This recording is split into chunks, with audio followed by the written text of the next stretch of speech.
So. Welcome, everyone. Today's Deminar has a very special guest. Let me welcome Alec Hoyland. Alec? Hello. I am a senior machine learning engineer at Jaxon. Excited to be here. And Alec just conducted a benchmark study, one that we're very excited about, and we're going to spotlight during this Deminar / presentation / benchmark study evaluation. All right, so I'm going to run through my typical spiel. I'm going to show some screens of the product, take you through a quick walkthrough of the demo, but really want to highlight the benchmark and how Jaxon compares against the rest, or more specifically, the latest and greatest large language models with RAG techniques. All right, so let me get into it. Everyone knows this about Jaxon. We're addressing the hallucination problem, and most people that attend these know that there's a hallucination problem, which is not the LLM's fault. It's how they were designed. They were designed to give an answer no matter what, even if it doesn't have the answer in its training. So it's a very systemic issue that Jaxon is addressing by turning the LLMs into information extractors, summarizers, interpreters, but not reasoning. We're taking the reasoning out of their hands, putting it into the hands of tried and true solvers, which you can think of as good old math. Our secret sauce is DSAIL, domain-specific AI language that's turning natural language into code that we can then enforce in this very rigorous deterministic way. So essentially think of us as the logic layer. We're bridging the LLMs into symbolic reasoning land so we can get as close to deterministic as possible, embracing formal methods. We have a workflow where we'll extract information or extract a rule from a policy and then turn that set of rules into code that we're then enforcing in our scheme. And that enforcement has output that gets consumed by the agents. So the agents have Jaxon to lean on to see whether or not something is in violation of a rule.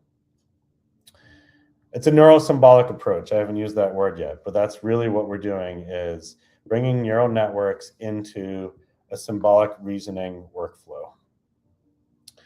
All right, I'm going to skip through this. Going to get to this core slide so Alec and I can start talking. So when I usually give this spiel, I talk about the far left side being a start to the trust spectrum here, but the very far left side of that spectrum, and symbolic reasoning being on the right.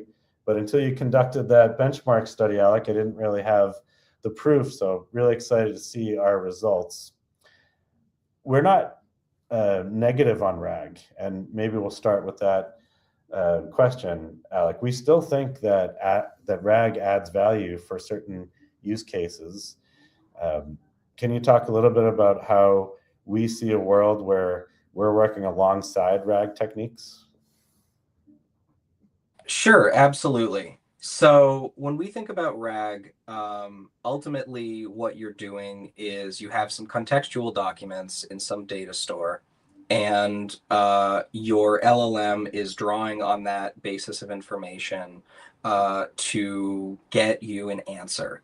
And what we can do is we can sit on top of the RAG stack and make sure that the answer that the LLM is returning to you meets certain criteria. And those criteria, we call them policy guardrails, but essentially, if you ask an LLM, say, based on these documents, write an email to a customer, that you can make sure that it meets certain criteria, so you're not violating any laws, you're not violating any policies, and so you make sure that everything that needs to be in the email is actually recorded in the email. And so we can actually sit on top of a RAG workflow and guarantee certain constraints on the output of the model, making sure that it's following all of the rules as you intend them. I'm going to jump over to the next column here. LLM as a judge. This is basically saying, ask a bunch of LLMs or ask one LLM a bunch of times. Are you sure? Are you sure? Are you sure? Get consensus. And then we have a higher fidelity in the output. this is still probabilities on top of probabilities. It's still taking these systemically flawed models and asking them to evaluate themselves.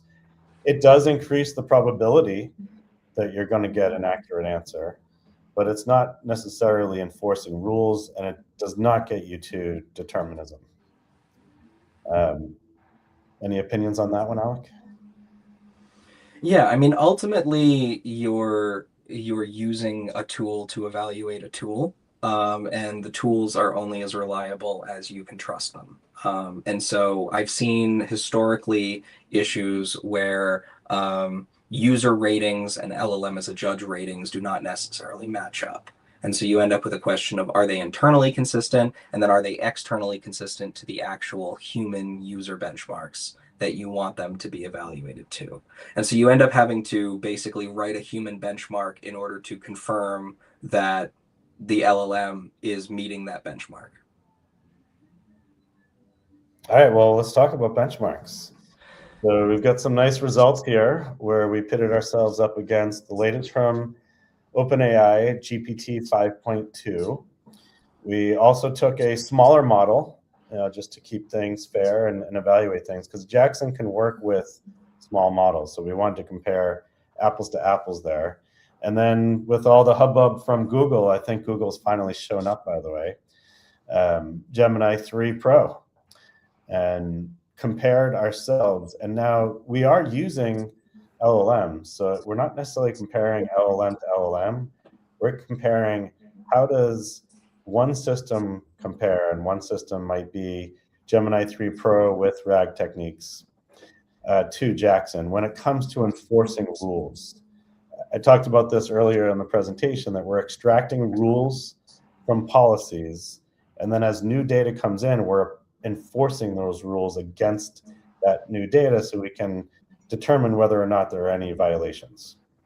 So the first key is, can we consistently apply? I'm going to skip ahead to the next slide here. Can we consistently apply these rules? And when you do RAG techniques, you hope for the best, but it's not high assurance there. Let me pause, Alec. Let me ask you to speak to this slide. Yeah, absolutely. So one of the metrics that we evaluated in this study was consistency. And essentially, consistency is if you ask the LLM the same thing 3 times, is it going to give you the same result each time? We picked 3 as an arbitrary number. We thought that was a good number. And in fact, we did find that the LLMs were inconsistent. So just to go back a little bit, the way that we did this experiment is that we had some input data. We had a policy document with a bunch of rules in it. And we gave the LLM a list of rules, and we gave it a document, which we call the context document, that we asked, were these rules satisfied by this document? And we did this in a what we call a retrieval augmented generation sense, where we sort of gave the model all the context that it would need to answer the questions. And then what we saw in the consistency test is that for each of these rules, and each of these rules is a row here, we saw that ChatGPT was inconsistent in how it answered the question over multiple runs. And so this is a major problem that you run into, where it's essentially hallucinating. Sometimes it passes and sometimes it fails, and it's inconsistent. And so this is a major problem if you want reliable, trustable AI.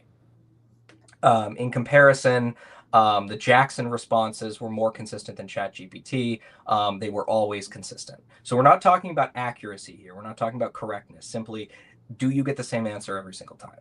Because if you get the same answer every single time, then you can think about, how do I improve the system? Whereas if you're not getting the same answer every single time, you're stuck at sort of this baseline level where you can't trust your system at all. In my spiel before, I forgot to say my favorite line, that Jaxon's output is trinary. We're saying pass, fail, but we're also flagging when it's unknown.